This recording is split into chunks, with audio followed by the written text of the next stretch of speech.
Sebelum nonton videonya, Udah pada cuci tangan belum?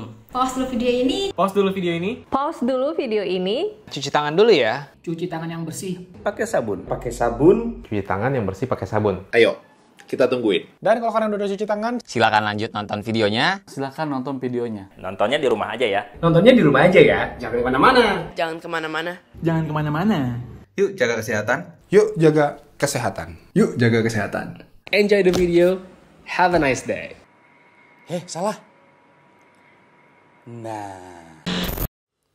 Setelah jadi Infinix 2 Pro sebagai daily driver gua coba untuk ganti daily driver utama gua ke Oppo Reno 3 Pro. Gua tahu itu downgrade, tapi setidaknya gua punya dua alasan nih. Pertama, Infinix 2 Pro dibalikin lagi ke yang punya ya, karena Infinix 2 Pro emang HP pinjaman. Kedua, gua tuh penasaran sama Oppo Reno 3 Pro. Kenapa HP ini bisa dibanderol dengan harga 8.999.000 dengan SoC MediaTek P95? Di situ gua penasaran banget karena ya you know lah, HP segitu biasanya udah pakai Snapdragon kepala 7 atau kepala 8, tapi HP ini masih pakai MediaTek P95. But gue bukan orang yang memandang suatu HP dari SoC doang, tapi gue memandang seluruhnya, apalagi user experience. Makanya gue penasaran apakah HP ini worth it untuk dibanderol dengan harga segitu. Ya langsung aja kita bahas lah yang satu ini.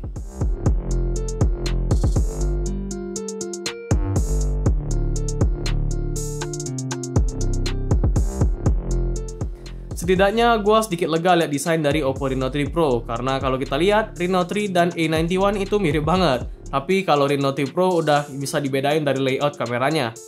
Kalau biasanya kan HP zaman sekarang beratnya lebih dari 200 gram, tapi si Reno 3 Pro tetap pertahanin desain yang tipis dan ringan kayak di Reno 3 biasa. Ada dua varian nih untuk Reno 3 Pro, ada Midnight Black dan satunya lagi Sky White. Terserah sih suka yang mana, tapi gue lebih suka Midnight Black-nya karena elegan dan nggak mencolok. Penempatan tombolnya tetap khas Oppo banget. Tombol power ada di kanan, volume button dan SIM card slot juga ada di sebelah kiri, dan di bagian bawah ada speaker, mic, Type-C port, dan tentu aja ada headphone jack. Sedangkan di bagian depan emang kelihatan beda banget dari Reno 3. Versi Pro kelihatan lebih kekinian karena dual punch hole display yang awalnya sih lumayan ganggu, tapi setelah adaptasi sih nggak bakal keganggu lagi lah.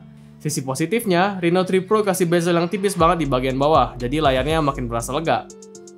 Untuk kualitas layarnya sendiri, gua nggak ada komplain sama sekali. Ukuran 6,4 inch berasa pas di tangan, dan panel AMOLED A3 beresolusi Full HD Plus bisa kasih warna yang gonjreng, kontras yang tinggi, dan warna hitam yang pekat banget. Gua juga suka banget panel AMOLED E1 atau A3 karena minim flickering banget. Buat yang nggak tahu flickering itu apa, kayak gini nih contohnya.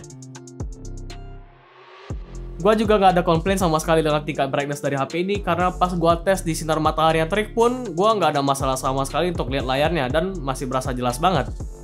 Apalagi sekedar dipakai untuk nonton YouTube, Netflix, ataupun main game, layarnya udah pasti mantap banget.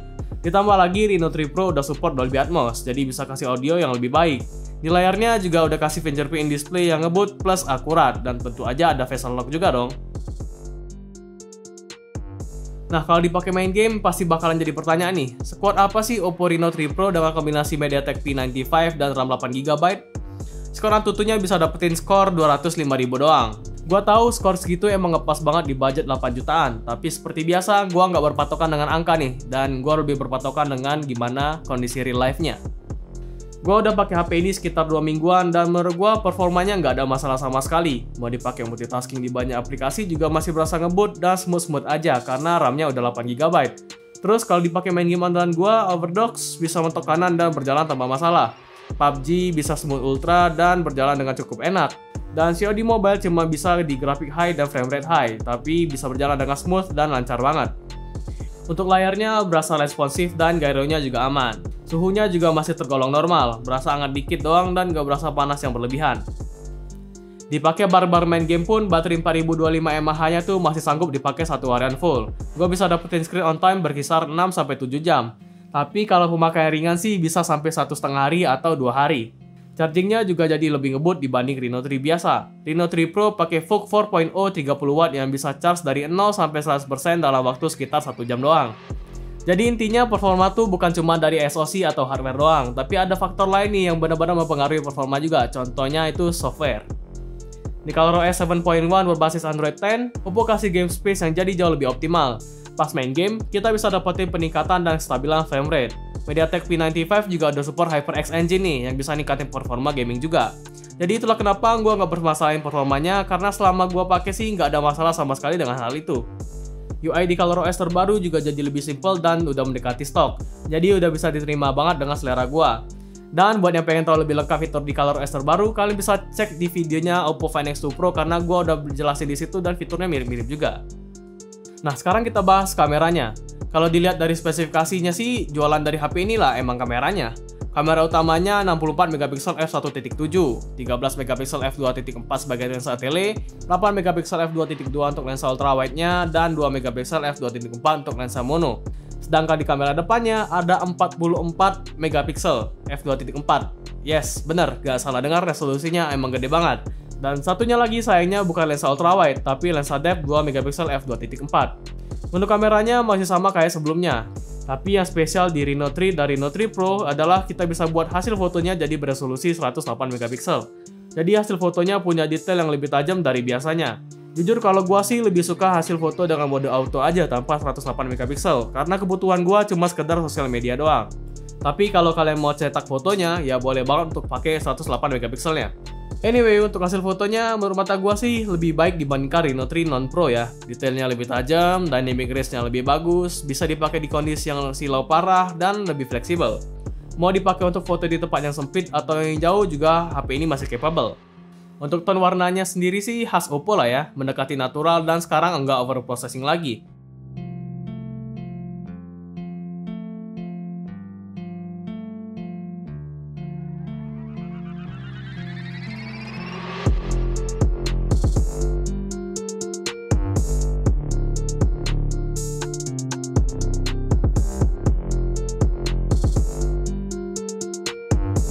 Di kondisi kurang cahaya pun hasilnya masih bagus banget. Kelihatan banget dengan mode Night Mode 2.0 bisa dapetin hasil foto yang lebih terang. Kelihatan banget dengan mode Night Mode 2.0 bisa dapetin hasil foto yang lebih terang dan detail yang jauh lebih tajam. Tapi kalau kondisinya nggak gelap-gelap amat, mending nggak usah pakai mode Night Mode karena terkadang hasilnya malah jadi terlalu overprocessing. Lensa ultrawide-nya juga bisa pakai mode Night Mode, jadi masih bisa memungkinkan banget untuk dipakai di kondisi low light.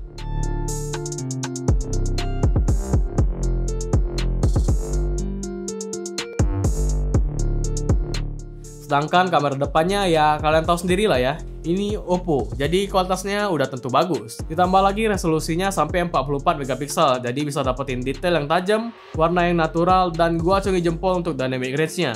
Udah gua tes ngelawan matahari yang silau banget, masih bisa hasilin foto yang bagus. Gua coba pakai mode portrait pun bokehnya masih rapi, mantap lah pokoknya. Sedangkan di kondisi low light, Oppo juga kasih mode night mode di kamera depannya. Tapi kalau gua lihat sih hasil fotonya masih perlu improvement lagi nih. Rekaman videonya juga bisa sampai 4K 30 fps. Bisa dapetin detail yang tajam banget, dengan konsekuensi videonya bakalan goyang atau nggak stabil. Di 1080p 60 fps juga nggak stabil, tapi di 1080p 30 fps videonya jadi stabil banget dan detailnya juga tajam. Kalau mau shoot video 60 fps tapi tetap stabil, ada fitur Ultra Steady Pro nih. Videonya jadi jauh lebih stabil tapi detailnya berkurang banget. Jadi gue lebih suka shoot di resolusi 1080p 30 fps aja. So guys, ini adalah contoh perekaman video menggunakan Oppo Reno 3 di kamera depannya di resolusi 1080p 30 fps. Gue sengaja ngadep kesini karena di sini lagi silau banget. Jadi kalian bisa lihat dynamic range-nya gimana, tapi ya cuma mentok di 1080p 30 fps ya, sayang banget. Dan kalau gue puter, nah di sini yang challenging cuma di muka gue ya, karena ini silau banget. Gue cek ke tempat yang kondisinya nggak sesulit ini. Ini tangan gue belum mentok, kalau mentok kayak gini ya. Jadi lebar banget. Dan kayak gini. Gimana menurut kalian? Oke, seperti biasa gue akan kasih kelebihan dan kekurangan dari HP yang gue review. Kelebihan pertama adalah desain kekinian, layar AMOLED yang gonjreng, fingerprint display yang ngebut, kamera cakep, baterai life yang awet, dan charging yang ngebut. Sedangkan kekurangannya nggak ada NFC, performa bukan yang terbaik, dan terakhir bodinya masih pakai plastik. Walaupun pada awalnya gue kira tuh pakai kaca karena masih berasa premium. So, apakah Oppo Reno 3 Pro worth it dibeli di harga 8.999.000? Well, jawabannya ya tergantung kalian. Kalau misalkan kalian adalah tipe user yang lihat HP dari SoC doang, atau kalian adalah tipe user gaming barbar yang butuh NFC juga, jelas HP ini nggak cocok buat kalian. Tapi kalau kalian pengen punya HP yang balance di semua sektor, mulai dari desain kekinian, layar udah AMOLED, kamera yang cakep, video yang stabil, baterai awet, dan charging yang ngebut, jelas HP ini cocok buat kalian. Nah, misalkan kalian mau cari alternatif lain nih, kalian bisa pilih Oppo Reno 10 Time Zoom karena HP ini harganya udah turun, terus juga spesifikasinya lebih bagus. Makanya sampai sekarang gua masih pakai Oppo Reno 10 Time Zoom ini. Dan misalkan kalian mau beli, linknya udah gua taruh di kolom deskripsi di bawah. Oke, segitu aja untuk review Oppo Reno 3 Pro. Semoga jadi referensi buat kalian yang mau beli HP ini. Like kalau suka dengan video ini, komen aja kalau misalkan ada pertanyaan, koreksi, atau mau saran untuk video berikutnya. Dan jangan lupa untuk klik tombol subscribe dan tombol loncengnya, karena di channel ini nggak melulu review gadget, tapi ada juga tips dan trik menarik seputar gadget lain tentunya. Gua Farid, bye!